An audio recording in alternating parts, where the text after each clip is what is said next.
बच्चों, इस वीडियो में हम लोग एल्कोहल चैप्टर के यौगिकों में अंतरा परिवर्तनों का अध्ययन करेंगे। इंटर कन्वर्जन यानी एक कंपाउंड से दूसरे कंपाउंड का फॉर्मेशन कैसे किया जाता है।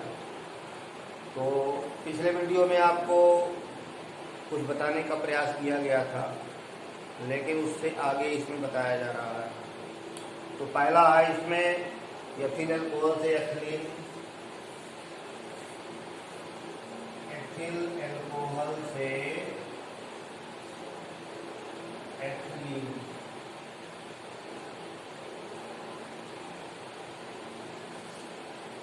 अंतरा परिवर्तनों में पहले इस बात का ध्यान रखना होगा कि कौन सा यौगिक है, यानी किससे क्या बनाया जा रहा है, दोनों का फार्मूला आपको आना चाहिए। फिर उसमें ध्यान लगाएंगे कि किस अभिकर्मक का प्रयोग किया जाए उससे एक से दूसरा बन जाए, अथवा कई पदों में अभिक्रियाएं चलाई जाएंगी। तो एथिल अल्कोहल का सूत्र है CH3CH2OH और एथिलीन का है CH2CH2। दोनों में अंतर जो देख करना है, तो ये 2 कार्बन है, यहाँ भी 2 कार्बन है, हाइड्रोजन 3 2 5 1 6 है, यहाँ 4 हाइड्रोजन है और 1 ऑक्सीजन है, यहाँ ऑक्सीजन नहीं है। अगर इसको ध्यान से देखें तो दोनों में जल के अणुओं का अंतर है। तो अगर इसका निर्जलीकरण करा दिया जाए, पानी का अणु निकाल दिया जाए, तो ये बन जाएगा। तो रासायनिक अभिक्रिया ऐसे लिखी जाएगी CH3CH2OH। एथिल अल्कोहल, इसका डिहाइड्रेशन करेंगे, निर्जलीकरण करेंगे सांद्र सल्फ्यूरिक अम्ल के द्वारा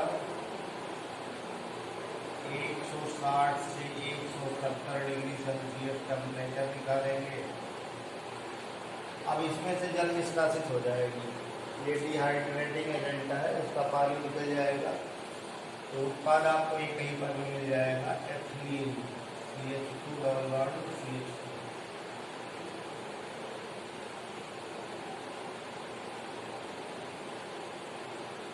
तो इस तरह एथिलीन बन गई, एथिल अल्कोहल से एथिलीन।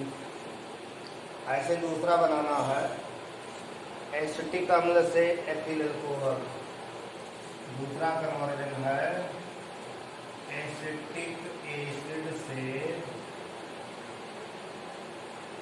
Methyl alcohol.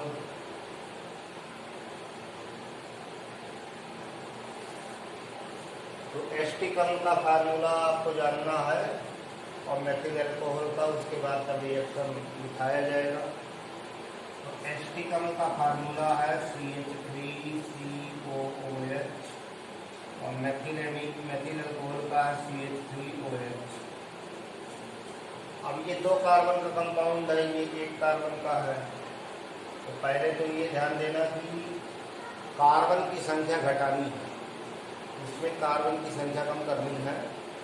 तो कार्बन की संख्या कम करने वाला कोई रिएक्शन, तो एक रिएक्शन है सिमेट रिएक्शन।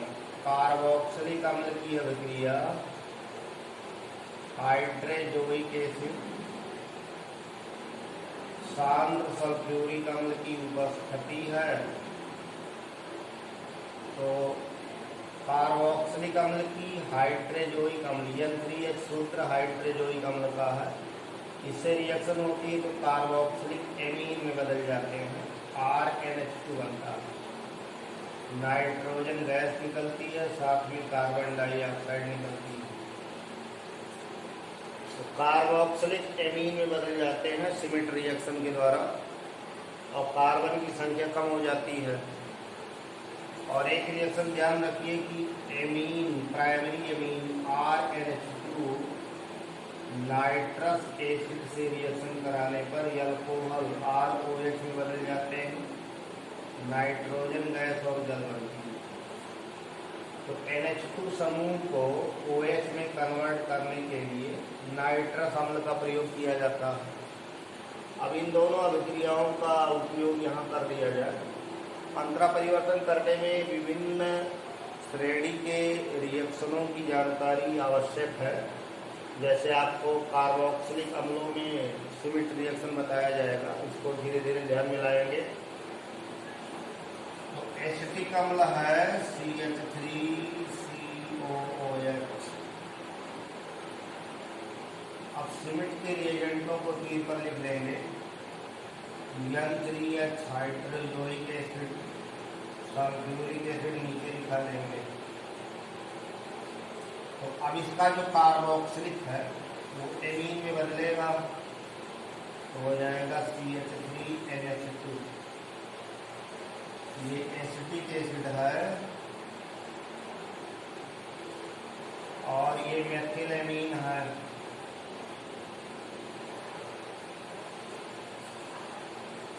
तो सीमेंट अभिक्रिया में कार्बोक्सिलिक ग्रुप एमीन समूह में बदल जाते हैं। एक कार्बन की संख्या कम हो गई। अब जो वहां बताया आपको यहाँ नाइट्रस अम्ल से अभिक्रिया होगी HNO2 से, तो मेथिल अल्कोहल बनेगा, NH2OH में बदल जाएगा मेथिल अल्कोहल।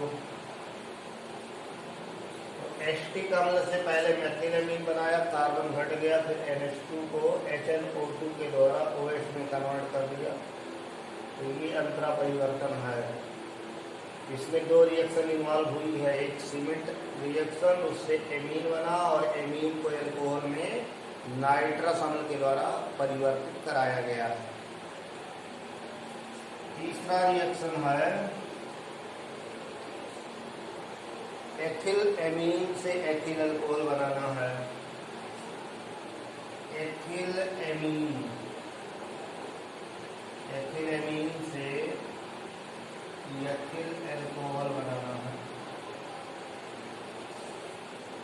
एथिल एमीन तो C2H5NH2 है और एथिल अल्कोहल C2H5OH है।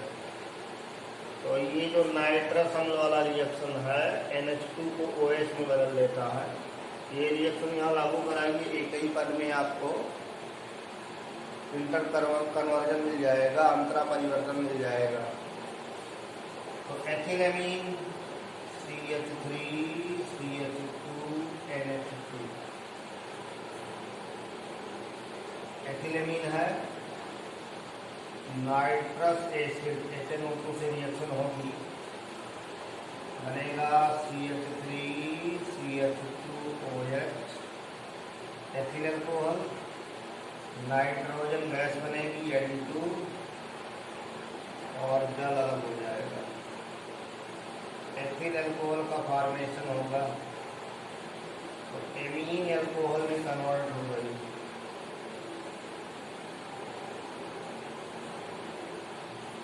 तो ये तीसरा रिएक्शन था। चौथी रासायनिक अभिक्रिया एथिल अल्कोहल से मेथिल अल्कोहल बनाने की है।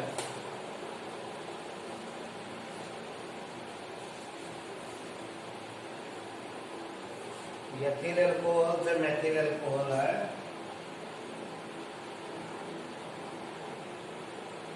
एथिल अल्कोहल से मेथिल अल्कोहल।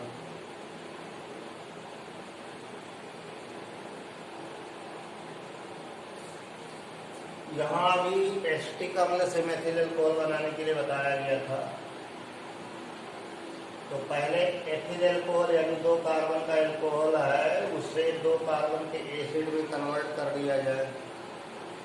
ये प्राइमरी अल्कोहल है, इसका ऑक्सीडेशन करेंगे तो पहले एल्डिहाइड फिर कार्बोक्सिलिक बनेगा, कार्बन की संख्या बनी रहेगी। तो एथिल अल्कोहल 2 कार्बन का अल्कोहल है, उससे 2 कार्बन का एल्डिहाइड फिर 2 कार्बन का कार्बोक्सिलिक बना लिया जाए। तो CH3CH2OH ये एथिल अल्कोहल है। इस पर ऑक्सीडाइजिंग एजेंट को लिख लीजिए तीर पर Na2Cr2O7। सोडियम डाइक्रोमेट अम्लीय माध्यम में ऑक्सीकारक है। अब 2 कार्बन के अल्कोहल का ऑक्सीडेशन होगा तो 2 कार्बन का एल्डिहाइड बनेगा CH3CH, एसिटाल्डिहाइड।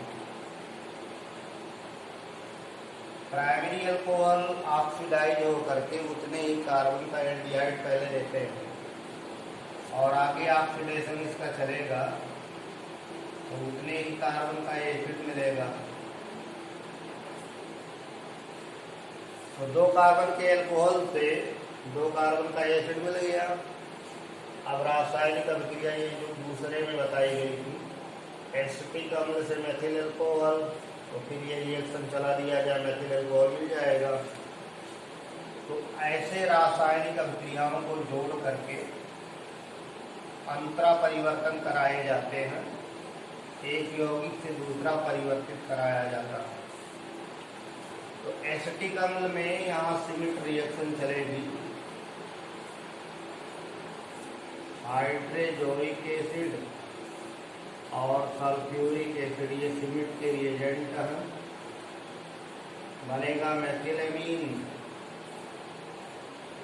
और यहाँ नाइट्रस अम्ल से रिएक्शन करा लेंगे HNO2 से, तो मेथिल अल्कोहल बन जाएगा।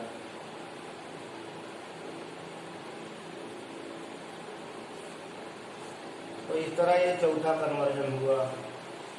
एथिल अल्कोहल से पहले एसिड बनाई गई है, एसिड से कार्बन कम किए गए हैं तो एमीन बनी, फिर अल्कोहल बनेगा। अथवा इस तरह भी आप करा सकते थे कि जैसे इसका डिहाइड्रेशन करा करके एथिलीन बना लेते और एथिलीन का ओजोनोलिसिस करते तो फॉर्मल्डिहाइड बनता और फॉर्मल्डिहाइड का आप चेंज करते तो मेथनॉल बन जाता। मतलब ये रिएक्शन इस तरह भी चल सकती है, या CH3 CH2OH का पहले डिहाइड्रेशन कराया जाए। डिहाइड्रेटिंग एजेंट सल्फ्यूरिक एसिड है,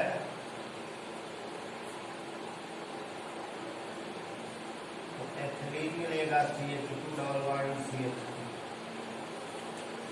अब इस पर एक बहुत आसान अभिक्रिया ओजोनोलिसिस चलाएंगे, ओजोनी अपघटन।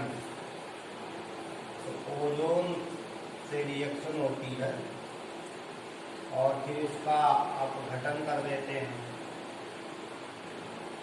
तो यहीं से डबल बॉन्ड टूट करके O मिलेगा, तो फॉर्मल्डिहाइड बन जाएगा। तो कार्बन एक हो गया, एक कार्बन का कंपाउंड फॉर्मल्डिहाइड। फॉर्मल्डिहाइड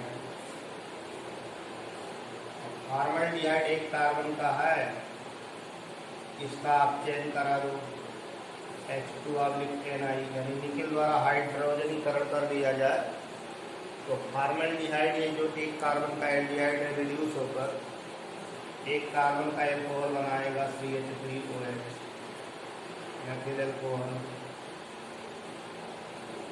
इस तरह उस रिएक्शन को भी चला सकते हैं। अंतरा परिवर्तन में कोई रासायनिक अभिक्रिया चलाई जा सकती है, बस केवल ध्यान में रहे कि वो रिएक्शन सही होनी चाहिए, रिएजेंट सही होने चाहिए। ऐसे 5वां अंतरा परिवर्तन है, एथिल अल्कोहल से आइडोफॉर्म बनाना है। एथिल अल्कोहल से आइडोफॉर्म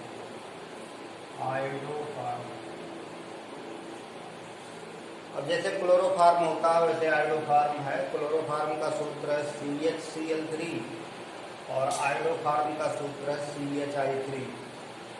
आइडोफॉर्म टेस्ट एक होता है, आइडोफॉर्म परीक्षण, और आपको बताया गया था कि आइडोफॉर्म या हाइलोफॉर्म क्रिया लेने के लिए अल्कोहल में ऐसा समूह CH3CHOH होना चाहिए। तो एथिल अल्कोहल है, उस एथिल अल्कोहल में ये समूह पाया जाएगा CH3CHOH।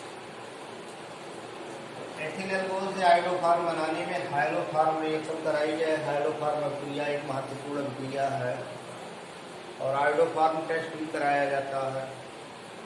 तो ethyl alcohol CH3CH2OH, ethyl alcohol को आयोडीन और डाइल्यूट एल्कली तदनुसार विलयन, जैसे यहाँ कास्टिक सोडा दिया गया है, इसके साथ गर्म करेंगे तो पीला अवक्षेप बनता है, येलो प्रेसिपिटेट आता है, येलो पीपीटी आता है आयोडो फार्मूला। तो CH3 बनेगा, आयोडो फार्म बनेगा। इसको तोड़ करके भी आंशिक समीकरणों के रूप में लिखाया जा सकता है। सोडियम आयोडाइड बनेगा, जल बनेगा और सोडियम आर्मेट बनेगा। बैलेंस इक्वेशन आप इस तरह याद कर सकते हैं, हाइड्रोजन 4 मॉलिक्यूल, ये 6 मॉलिक्यूल लगेगा। तो 5 सोडियम आयोडाइड, 5 आयोडीन 3 8 हो जाएगा और जल भी उतने बनेगा 5। इक्वेशन बैलेंस है, 5 ऑक्सीजन 2 7 ऑक्सीजन, तो 6 एक साथ ऑक्सीजन। अथवा इसको आंशिक भिन्नों में भी तोड़ करके लिखा जा सकता है। यही आयोडो फार्म है, आयोडो फार्म।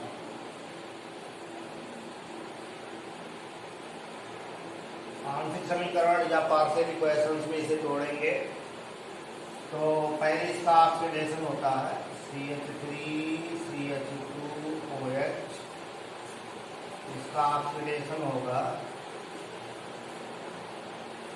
तो ऑक्सीडेशन होने पर ये एल्डिहाइड बनाता है CH3 CH4 और ये साथ में सोडियम आयोडाइड और जल बना देगी। ये पार्शियल इक्वेशंस है। और ये जो एस्टल्डिहाइड है CH3 CH4, इसका आयोडीनेशन होगा।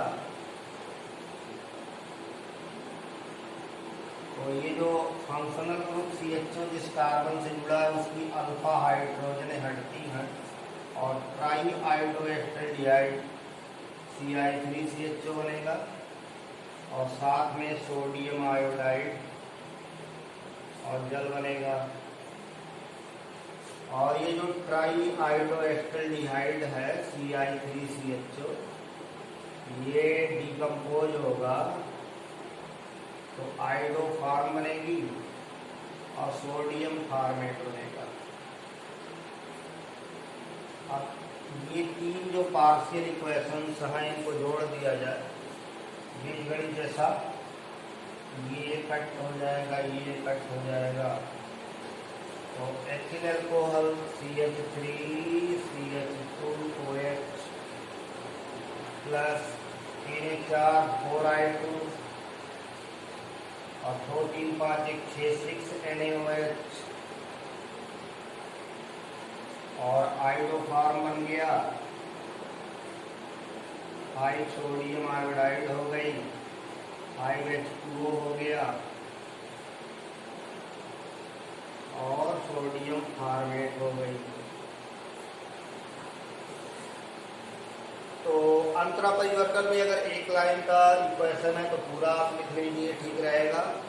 और कई पदों में चला रहे हैं तो रिएजेंट को 3 पर लिखते चलेंगे और प्रोडक्ट मिलता जाएगा। ध्यान रहे कि किस रिएजेंट का प्रयोग करके क्या बनता है, ये सही होना चाहिए। तो इस क्रम में आप अंतरा परिवर्तन कर सकते हैं। तो इस वीडियो में आपको ये 5 रिएक्शन बताए गए हैं। शेष अगले वीडियो में। धन्यवाद।